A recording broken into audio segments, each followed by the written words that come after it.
नमस्कार, आपण पाहतात आर्ट न्यूज 24 HD. नांदेडहून मुख्य संपादक फराद बेग यांची रिपोर्ट. तालुका उमरी, जिल्हा नांदेड. स्थानिक स्वराज्य संस्था नगर परिषद निवडणुकीच्या अनुषंगाने उमरी शहरातील प्रतिष्ठित व्यापारी, नागरिक, महायुतीचे कार्यकर्ते आणि पत्रकार बांधव आदींची एक महत्त्वपूर्ण बैठक संपन्न. माननीय आमदार राजेश संभाजी पवार यांच्या उमरी येथील निवासस्थानी आयोजित केली असून यात आपले मनोगत व्यक्त करीत आहेत नायगाव विधानसभा मतदारसंघाचे आमदार राजेश संभाजी पवार साहेब व तसेच डॉक्टर विक्रम देशमुख तळेगावकर, राष्ट्रवादी काँग्रेस अजितदादा पवार गट प्रदेश सरचिटणीस व अनेक व्यापारी आपले मनोगत व्यक्त केले आहेत. आपण या व्हिडिओमध्ये सविस्तर पाहू शकाल. खूप काही चांगले कामं पण नक्कीच झालेले आहेत, परंतु तेवढ्यावर समाधान न मानता आता ज्या पद्धतीचं एक विकासाचं विजन माझं आहे किंवा आपल्या सगळ्यांची अपेक्षा असेल किंवा इतर शहरांप्रमाणे आपल्या शहराचा विकास झाला पाहिजे असं जर आपल्याला खरंच वाटत असेल तर आपल्याला अनेक पटीने पुढे जावं लागणार आणि त्याकरिता येणारी नगरपालिका निवडणूक अत्यंत महत्वाची आहे. आणि म्हणून माझी सर्वप्रथम हीच भूमिका आहे आणि माझा हा प्रयत्न आहे की ही जर नगरपालिका निवडणूक आपल्याला जर बिनविरोध जर काढता आली तर खूप चांगलं होईल. बिनविरोध काढण्याचा एक हेतू सगळ्यात मोठा असेल की सगळ्यांना सोबत घेता येईल आपल्याला, कुठलाही पक्ष असो, कुठलेही नेते असो. तर बिनविरोध निवडणूक म्हणजे बिनविरोध नगरपालिका झाली पाहिजे का, हो किंवा नाही याबाबतचं मत आपल्याकडून जाणून घ्यायचं आहे. त्यासाठी व्यापारी वर्गाला मी सांगेन की आपण या ठिकाणी सुरुवात करावी. तुम्हालाही डोकेदुखी राहत नाही, व्यापारी वर्गाला सगळ्यात जास्त टेन्शन राहते. याच्यासोबत बघलं तर त्याला हे करेल, त्याच्यासोबत बघलं त्यामुळं तुमची इच्छा आहे नाहीये, तुमचं मत आहे, म्हणजे कोणाला काही हे नाही. एक सहज एक आपण प्रयोग करून बघायला किंवा खरंच झालं तर एक इतिहास होईल महाराष्ट्रामध्ये की बिनविरोध जर आपण काढू शकलो तर खूप चांगलं होईल. या ठिकाणी सर्व पक्षीय लोकांना सामावून घेऊन या ठिकाणची नगरपालिका बिनविरोध काढावी असं मी या ठिकाणी माझं मत मांडलेलं आहे. भाऊ, तुम्ही जे मुद्दा उपस्थित केलात खूप चांगला आहे. एक मन आहे भाऊ, दुनिया झुकती है झुकाने वाला चाहिए. तुमच्यात दम आहे भाऊ, ते तुमच्यात दम आहे भाऊ. आणि व्यापाराचं कसं असतं भाऊ, तिकडे गेलं हे मी दाबते, इकडे आलं हे नाही दाबते आणि त्यांची परिस्थिती अशी होते भाऊ, खूप केविलवाणी परिस्थिती होते. तुम्ही समजू शकता या मागचं कारण. आणि जर ही नगरपालिका तुम्ही म्हटल्यासारखं जर झालं खूपच चांगलं होईल. आणि संजू भाऊनी मगाशी म्हटलं फंड पण येतील आणि विकास पण होईल आणि ही जी परिस्थिती आहे आताची हे सगळा वाद मिटल. पैशाचा जे अनाठाई खर्च होत आहे नगरपालिकेमध्ये त्याला चपराक बसल त्याला आणि उमरीचा विकास चांगल्या पद्धतीने होईल. मी तुमच्या मताशी 100% सहमत आहे. मीच नाही भाऊ, सगळे उमरीवासी तुमच्याशी सहमत आहे. तत्पूर्वी तुम्ही हे म्हणण्याच्या पहिलेच मी तिकडे मेसेज दिला भाऊ. मी या ठिकाणी जाहीरपणे सांगू शकतो भाऊ, जिम्मेदारी माझ्या मित्राला मी मेसेज दिला की तुम्ही तिकडे राहू नका, इकडे या. आणि इकडे आल्यानंतर सगळे पक्ष एका ठिकाणी यायलो आपण, आपल्याला विरोधच राहणार नाही. आणि चांगले चांगले मेंबर सगळ्यांनी मिळून जर नगरपालिकेमध्ये दिला, जे भ्रष्टाचारी मेंबर आहेत त्यांना आता डावलता चांगल्या प्रतिष्ठित नागरिकांना देऊन जे काही चांगलं काम करू शकते जनतेसाठी त्यांना जर नगरपालिकेमध्ये जर आपण पाठवलं तर नगरपालिकेचा विकास होईल, वाद पण मिटेल आणि सर्व गोष्टीचं चांगलं होईल. आणि तुमचं पण चांगलं होईल, सगळ्याच चांगलं होईल. हे त्यांना मेसेज पण दिला, त्यांना पटलं पण. संजय भाऊ म्हणण्यासारखं 2-3 दिवस टाइम आहे तिथं, ही गोष्ट पण खरी आहे. आणि चांगली कल्पना सुचली भाऊ तुम्हाला, याच्यामध्ये तुमचं मोठेपण आहे भाऊ. तुम्ही एक आमदार, तुमची सत्ता आहे, त्या सत्तेचे तुम्ही आमदार आहात. तुमच्यामध्ये धमक पण आहे निवडणूक लढवायची आणि निवडणूक एकतर्फी होऊ पण शकते, करू पण शकता. तरी पण तुम्ही त्या गोष्टीचा न विचार करता उमरीच्या लोकांचा आणि नगरपालिकेच्या माध्यमातून कसा विकास होईल यासाठी तुम्ही जे पाऊल उचललात ते खरोखरच तुमचं अभिनंदन करण्यायुक्त आहे साहेब, एवढं असं मला वाटतं. आपण वेळ काढून या ठिकाणी आलात आणि मला वाटतं याचं निष्कर्ष काय निघेल हे येणारा काळ सांगेल, परंतु मला आनंद आहे या ठिकाणी की बऱ्याच जणांनी आपलं मत या ठिकाणी व्यक्त केलं. त्यामध्ये काही महत्वाच्या अडचणी देखील आपल्या लक्षात आल्या. त्याचबरोबर ज्या मान्यवरांनी किंवा आपल्यापैकी ज्या लोकांनी बिनविरोध निवडणूक काढण्यासंदर्भात जे मत व्यक्त केलं त्यातूनही बरंच काही आपल्याला शिकायला मिळालं आणि म्हणून मी आपल्या सगळ्यांचे या ठिकाणी आभार व्यक्त करतो. आता जे काही या ठिकाणी जे विषय मांडण्यात आले, जसं की डॉक्टर विक्रम देशमुख साहेब म्हटले, जेव्हा आपण बिनविरोध म्हणतो तर डॉक्टर साहेब नक्कीच त्याच्यामध्ये सगळे समाज आले, सगळे पक्ष आले आणि सगळे पक्ष म्हटल्यावर सगळे पक्षाचे नेते देखील आले. माझी प्रामाणिक आणि प्रांजळ भूमिका आहे आणि कुठेतरी मला आपल्यापैकी अनेकांना वाटते का बिनविरोध शक्य नाही, पण मला कुठेतरी वाटते का हे अशक्य पण नाही, शक्य नसलं तरी.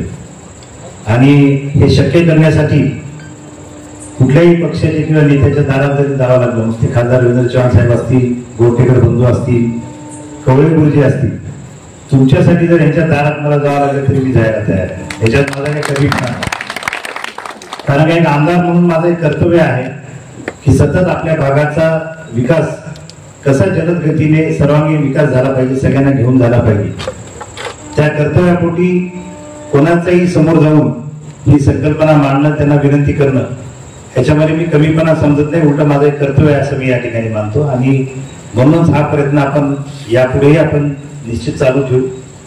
या सगळ्या नेते मंडळीकडे जाऊ, त्यांनी जर प्रतिसाद दिला तर निश्चितच आपण सगळ्यांना सोबत घेऊन, जसं की या ठिकाणी पत्रकार बांधव म्हटले, ते सर्वसामान्यांचे सुद्धा मत जाणून घेऊन, फक्त नेत्यांचंच नाही, सगळ्यांचा निष्कर्ष निघाला तर नक्कीच आपण तो प्रयत्न करू. परंतु आपल्याला एक मी नक्कीच सांगतो की निवडणूक बिनविरोध हो किंवा न हो, पण उमरीचा विकास थांबणार नाही याची गॅरंटी मी तुम्हाला देतो. या ठिकाणी हे नक्कीच तेवढं खरं आहे की आपल्या विचाराचं जर सरकार या ठिकाणी आलं तर त्याला विरोध होत नाही, काम करायला सोपं जातं. आपण बघितलं मध्यंतरीच्या काळामध्ये धर्माबाद आणि उमरीमध्ये प्रशासक असल्या कारणाने आपण जे विकास निधी आणण्याचा प्रयत्न केला, आपल्या उमरीच्या बाबतीत जरी बोलायचं झालं तर ते गोरगरीब व्यापाऱ्यांसाठीच या ठिकाणी जे छोटे गाळे असतील, मोंड्याचं कॉन्क्रिटीकरण असेल, शहरातले विविध रस्ते असतील, आज जिल्ह्यातलं सगळ्यात मोठं सभागृह किंवा नाट्यगृह किंवा मंगल कार्यालय या ठिकाणी आज उमरीमध्ये आपल्या बांधण्यात चाललंय. तुमच्यापैकी किती लोकांना माहिती मला माहित नाही, वर्षभरामध्ये साधारणतः आज सर्वसामान्य गोरगरिबांना प्रायव्हेट पेक्षा कितीतरी पण चांगलं मंगल कार्यालय अत्यंत अल्प दरामध्ये या ठिकाणी उपलब्ध होणार. आता उद्यानासाठी सुद्धा 1 कोटी रुपये मंजूर झालेले आहेत. स्मशानभूमी तुम्ही बघितलं त्या ठिकाणी कशी अद्यावत झालेली आहे. येणाऱ्या काळामध्ये सुद्धा रस्ते असतील, नाली असतील, असा सर्वांगीण विकास उमरीचा चालूच राहणार आहे. उमरीची हद्दवाढ करण्याचा सुद्धा आपण प्रयत्न करणार आहोत. हद्दवाढ केल्यामुळे शहरीकरण जास्त होईल. नरबराव सावकारने जो मुद्दा मांडलाय, इथली व्यापारपेठ, बाजारपेठ वाढण्यासाठी आपल्याला मदत होईल. कदाचित आपलं सगळं जर व्यवस्थित झालं, नरबराव सावकार तर भोकरची लोक परत तिथे शॉपिंगला येतील असंही काही अशक्य नाहीये. फक्त आपण सगळ्यांनी सोबत राहून प्रयत्न करणं गरजेचं आहे. मी आणि आपण सगळे असल्यावर अशक्य काहीच नाही. मी म्हणलेलं आणि याच्या पुढच्या बऱ्याच गोष्टीतून आज नको बोलायला, जेवायची वेळ झाली, निवडणुकीसाठी बोलतोय असं वाटायला नको. आपल्या जाहीरनाम्यामध्ये निवडणूक जर ठरली तर नक्कीच या सगळ्या मुद्द्यांचा समावेश केला जाईल. इथे जेवढे लोक आले, ज्यांनी आपलं मत मांडलंय, त्यांचे तुम्ही आभार व्यक्त करतो. परंतु या ठिकाणी मी आपल्या सगळ्यांना सांगू इच्छितो की प्रत्येक गल्लीमध्ये, प्रत्येक वॉर्डामध्ये आपण जाऊन बैठका घेणार आहोत. त्या ठिकाणच्या समस्या आता ज्या पद्धतीने आपण मांडल्या, तिथल्या सर्वसामान्य नागरिकांना, विशेष करून महिला भगिनींना सुद्धा, तरुण वर्गाला, वयोवृद्ध नागरिकांना आपण त्यांच्या समस्या मांडण्याची आपण संधी देणार आहोत, त्याची नोंद करून घेणार आहोत. आणि आता आपण बघितलं की काही समस्या जागेवरच आपण हो किंवा नाही म्हटले, तर त्या पद्धतीने तिथल्या तिथे इन्स्टंट रिझल्ट जेवढ्या समस्यांना देता येईल तो सुद्धा प्रयत्न करणार आहोत. आणि माझ्या कामाची पद्धत पाहता आपल्याला माहिती आहे, एकदा का जर हो म्हटलं तर मैं अपने आप की भी नाही सुद्धा म्हणण्यासारखं माझं काम आहे. मी जर हो म्हटलं नंतर नाही व्हायचा ते प्रश्नच होत नाही. अशा पद्धतीने आपण पुढे चालू. पुनश्च आपल्या सगळ्यांचे या ठिकाणी खूप खूप आभार व्यक्त करतो, पत्रकार बांधवांचे व्यक्त करतो आणि आपल्या सगळ्यांना विनंती करतो की आपण कोणीही माझ्या निवासस्थानातून जेवल्याशिवाय जाऊ नये अशी आपल्याला विनंती करतो. मला माहिती नाही किती जागेची व्यवस्था झाली, कदाचित 2 पंक्ती होती, परंतु आपण थांबावं अशी आपल्या सगळ्यांना विनंती करतो. आणि पुनश्च आपल्या प्रत्येकाच्या गल्लीमध्ये येऊन मग इस्लामपुरासारखी गल्ली असेल, महारा कॉलनी असेल, व्यंकटेश नगर असेल, रेल्वेच्या या बाजूच्या जे समस्या आहेत स्मशानभूमीसारख्या त्या असतील, या सगळ्या अजून खोलामध्ये जाऊन समजून घेण्यासाठी, इतर समस्या जाणून घेण्यासाठी लवकरच आपण उमरीतील प्रत्येक कानाकोपऱ्यामध्ये जाऊ एवढंच आपल्याला सांगतो. आणि पुनश्च मान्यवरांचे आणि आपल्या सगळ्यांचे खूप खूप आभार व्यक्त करतो. धन्यवाद. जय हिंद, जय महाराष्ट्र. सर्व मतदारसंघाचे कार्यसम्राट आमदार, कार्यसम्राट आमदार ही पदवी त्यांना लागते की ज्यांचं खरंच कार्य असते. आपल्या विधानसभा मतदारसंघामध्ये गेली 5 वर्ष त्यांना संधी मिळाली आणि खरोखरच त्यांनी ऐतिहासिक असा विषय विकास आपल्या मतदारसंघाचा केला. आपण जर त्या विकासाच्या माध्यमातून बघितलं तर गेल्या विधानसभा निवडणुकीमध्ये आम्ही पूर्ण वेळ त्यांच्यासोबत प्रचारात फिरलो. त्यावेळेला ग्रामीण भागामध्ये किती अडचणी होत्या, किती अडचणी संपल्या हे आम्ही पदोपदी बघितलं. आज आपल्या उमरी तालुक्यातले जर रस्ते आपण समोर ठेवले, हे फक्त रस्ते 3च वर्षात झालेले आहेत. 3 वर्षाच्या पूर्वी भायगावला जाणारा रस्ता कसा होता, बोळशाला जाणारा रस्ता कसा होता, नाट्याकडच्या गोरठा सर्कल मधल्या तंड्याला जाणारे रस्ते कसे होते, हे जर 3 वर्षाच्या खाली आपण जाऊन जर थोडस नजर टाकली आणि आजचे रस्ते बघितले तर विकास काय असतो ते आपल्याला समोर दिसतो. एखादा रस्ता मंजूर होणं आणि ते काम पूर्ण होणं, एकच उदाहरण सांगतो विकासाच्या संदर्भातलं. एखादा रस्ता प्रस्तावित होणं, तो मंजूर होणं, काम पूर्ण होणं. जर याला कदाचित सक्षम लोकप्रतिनिधीचं नेतृत्व नसेल तर त्या रस्त्याला 5-5 वर्ष जातात, 10-10 वर्ष जातात. परंतु ह्या व्यक्तीला 1,500 कोटी रुपयाचे रस्ते फक्त 3 वर्षात आपल्या उमरी तालुक्याला लोकार्पण केलेले आहेत. ही व्यक्ती अभ्यासू आहे, लोकांच्या प्रश्नाची जाण जाणून घेणारी आहे, व्यक्तिमत्व निस्वार्थ आहे आणि कुठलाही द्वेष न करता, कुणाचाही विरोध न करता आपल्याला दिलेलं काम प्रामाणिकपणा आणि सोप पद्धतीने कशा पद्धतीने होईल हे बघून काम करणारं हे व्यक्तिमत्व आहे. म्हणून गेली 3 वर्षापूर्वी मी राष्ट्रवादी काँग्रेस पक्षाचा असताना सुद्धा महायुतीमध्ये मी त्यांच्या नेतृत्वामध्ये काम करतो आणि त्यांच्या नेतृत्वामध्ये काम करत असताना मला अतिशय गर्व आहे. मित्रांनो, आज साहेबांनी जी संकल्पना आपल्या समोर मांडली, ही संकल्पना उमरी तालुक्याच्या, उमरी शहराच्या पुढच्या 50 वर्षाच्या भविष्याची संकल्पना आहे. जर यदा कदाचित उमरी नगर परिषद बिनविरोध निघाली तर त्यामध्ये सर्वसामान्य उमरी नागरिकांचा, सर्वसामान्य उमरीच्या मतदारांचा जो काही मेसेज पूर्ण महाराष्ट्राला जाणार आहे, तो मेसेज अतिशय वाखाणण्याजोगा राहणार आहे आणि इतिहासात लिहिला जाणार. फक्त तुमचा संदेश हा जाणार नाही तर तुमचा विकास सुद्धा त्या पद्धतीने होणार. आता श्याम भाऊला एक संकल्पना बोलले, संजय कुलकर्णी बोलले की आमच्या पक्षामधूनच मोठ्या प्रमाणामध्ये इथे उलाढाल होऊ शकते. आमच्या पक्षामध्ये काही मंडळी प्रवेश करत आहेत. ही मंडळी सुद्धा निश्चितपणे महायुतीमध्ये येतात आणि महायुतीचे नेते म्हणून आमच्या पक्षाच्या महायुतीच्या संकल्पनेप्रमाणे महायुतीचा जिथं कुठं जो आमदार आहे तो महायुतीचा नेता आणि त्यांच्या घटक पक्षाला त्यांच्यासोबत राहायला पाहिजे असे संकेत आहेत, पक्षाचे संकेत आहेत आणि पक्षाचं ध्येय धोरण. त्यामुळे निश्चितपणे मला आमच्या पक्षात येणाऱ्याबद्दल म्हणायचं नाही किंवा मला त्यांच्याबद्दलचाही काही विरोध नाही, परंतु उमरीच्या संदर्भातलं जर याला कदाचित खरंच आपल्याला कल्याण करायचं असेल तर आमदार राजेश पवार साहेबांच्या नेतृत्वाखालीच ते होऊ शकते. कारण महाराष्ट्रामध्ये भाजपचं शासन आहे, केंद्रामध्ये भाजपचं सरकार आहे. ते भाजप मधल्या नेत्यामध्ये वरच्या 5 नेत्यामधले एक निष्ठावंत नेते आहेत, म्हणून त्यांची सगळ्या नेत्यांपुढे किंमत आहे. आणि म्हणून ते आज आपल्या उमरीचे जे मोठे मोठे जे प्रश्न आहेत, ज्यामध्ये सगळ्यात महत्वाचा जो प्रश्न आहे साहेब, तो आमच्या ओव्हरब्रिजचा आहे. रेल्वे ट्रॅकवर आमच्या अर्धा 1-1 तास गाड्या थांबतात. त्या ट्रॅकवर त्या गाड्या थांबणार नाही आणि तिथं रेल्वे ब्रिज झाला पाहिजे. 500-1000 कोटीचं बजेट त्या रेल्वेवर ब्रिजला लागते. असे 1-2 ब्रिज आपल्या इथं तयार करायचे आहेत. केंद्र शासनाची खूप मोठ्या प्रमाणात कामं आपल्या उमरीमध्ये व्हायला पाहिजेत. गोविंद नलवरांनी इथे एक विषय अतिशय महत्वाचा मांडला की साहेब, आपली व्यापार आमचा इथला फार मोठा नाही.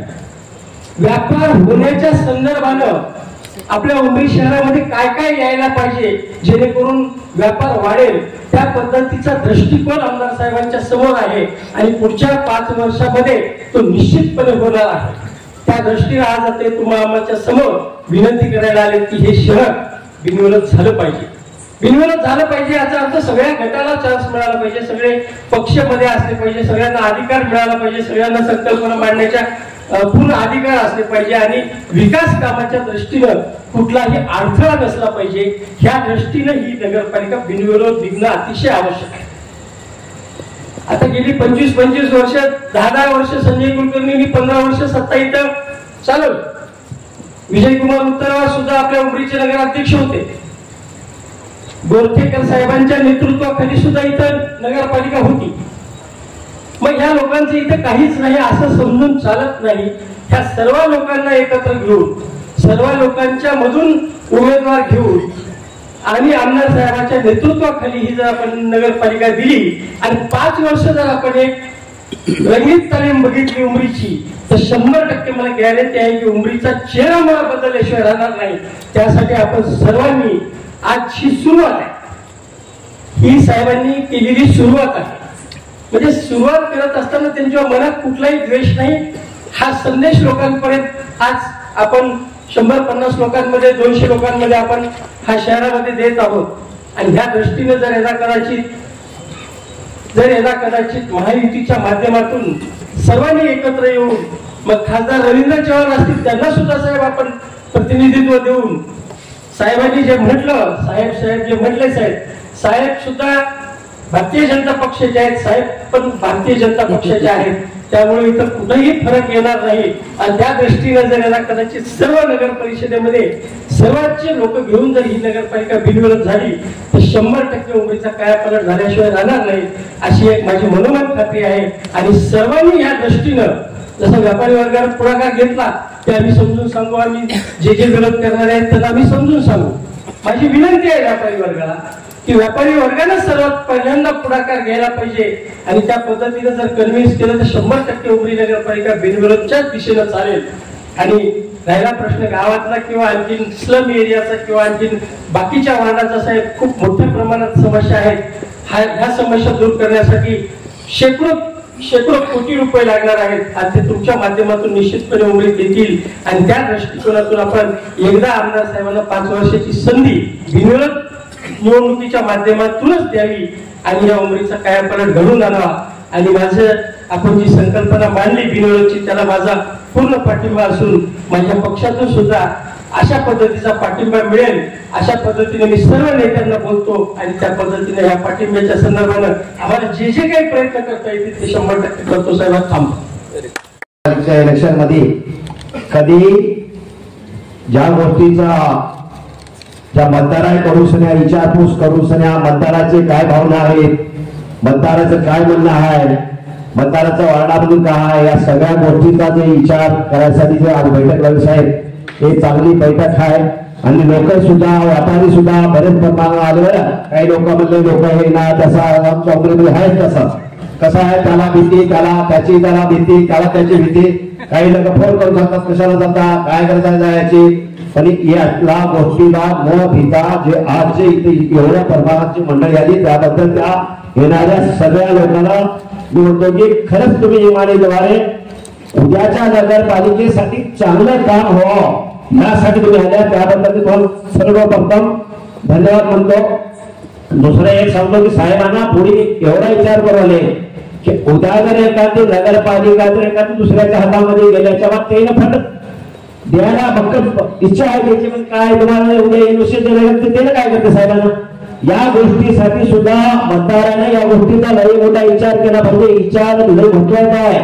आणि साहेबांना एक सांगतो की मी तसं तुम्हाला काम सुद्धा म्हणून सांगितले की एखादी बार मला त्या वार्डामध्ये निवडून द्यावं असं काही नाही. ज्या लोकांचा आता काही जर मत ठेवलं की एखादी 18 जातीचे लोक असतात तिथं त्या मतदारसंघामध्ये जाऊन त्या वार्डामध्ये जाऊन त्या लोकांचा विचारपूस करायचा वार्डामधल्या लोकांचा की तुम्ही उमेदवार द्या आम्हाला साहेब. आणि जमलेले सगळे पत्रकार बंधू, सन्माननीय व्यासपीठ आणि आपण उमरीचे सुज्ञ नागरिक मतदार बंधूंनो, आपण यावेळी इथं बसलो ते नगरपालिकेच्या इलेक्शनच्या संदर्भामध्ये चर्चा करण्यासाठी माननीय आमदार साहेबांनी बैठक बोलावली आहे आणि आपलं मन मोकळेपणानं मत व्यक्त करण्याची जी संधी दिली त्याबद्दल मी त्यांचे आभार मानतो. सर्वात प्रथम की त्यांनी जो प्रश्न मांडला आता आपल्या सर्वांसमोर की बाबा बिनविरोध नगरपालिका काढावी का, त्यामध्ये माझं 100% अनुमोदन आहे साहेब की तुम्ही बिनविरोधसाठी प्रयत्न करावे.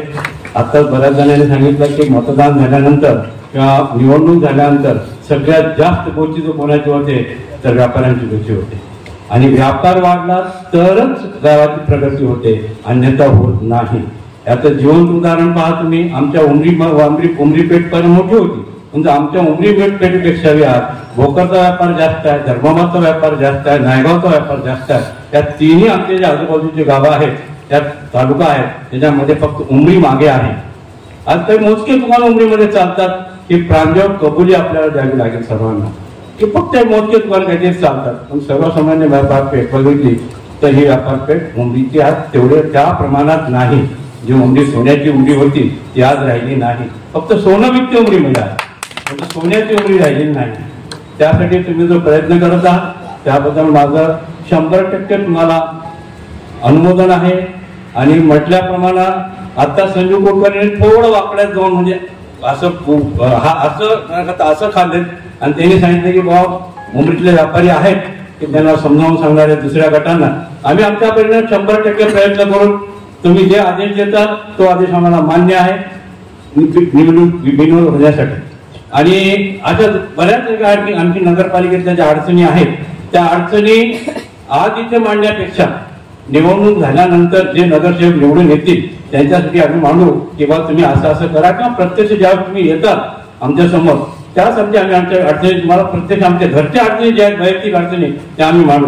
आणि दुसरी एक गोष्ट प्रांजळपणे मला कबूल करायचं म्हणजे मागायची आहे तुम्हाला की कॉप मेंबर म्हणून जे आहे आपण जे 2-3 काय कॉप मेंबर आमच्या हिशोबाने घेतात 2 कॉप मेंबर ते प्रामुख्याने व्यापाऱ्यातून 2 प्रमुख तिथं मतदार गेले पाहिजे. ही माझी आग्रही मागणी आहे आणि मान्यच करावी लागेल. कोणत्याही पक्षाची समजा उद्या निवडणूक जर लागली बिनविरोध जर तुमच्या मनाप्रमाणे जर नाही झाली आमचं 100% आमचं म्हणणं आहे की बिनविरोध निवडणूक व्हायलाच पाहिजे. तुम्ही प्रयत्न केला त्याच्यात यश येणारच आहे. आपण प्रयत्नांची परमेश्वर वाळूचे कंत्राटीचा तेलही गळे ही काय फार मोठी गोष्ट नाही की बिनविरोध न निघणे. बिनविरोध 100% निघते साहेब. प्रामाणिकपणे प्रयत्न करा, सगळ्यांना सामावून घ्या आणि झालेल्या अवास्तव खर्चा किंवा हेवे गावे या सगळ्यापासून मुक्ती भेटेल याच्याबद्दल काही शंका नाही. आणि 2 व्यापारी मात्र उद्या जर समजा निवडणूक लागली तर मी सुद्धा वैयक्तिक म्हणणार आहे की 2 व्यापाऱ्यांना कॉप मेंबर म्हणून घेतलं पाहिजे. व्यापाऱ्याला मतदान मागायला येतात आतापर्यंत व्यापारी म्हणून कॉप मेंबर गेलेला नाही माझ्या माहितीस्तव. ही मागणी माझी आग्रही राहील. त्याबद्दल तुमचं काय मत आहे ते आता स्पष्ट करा. धन्यवाद.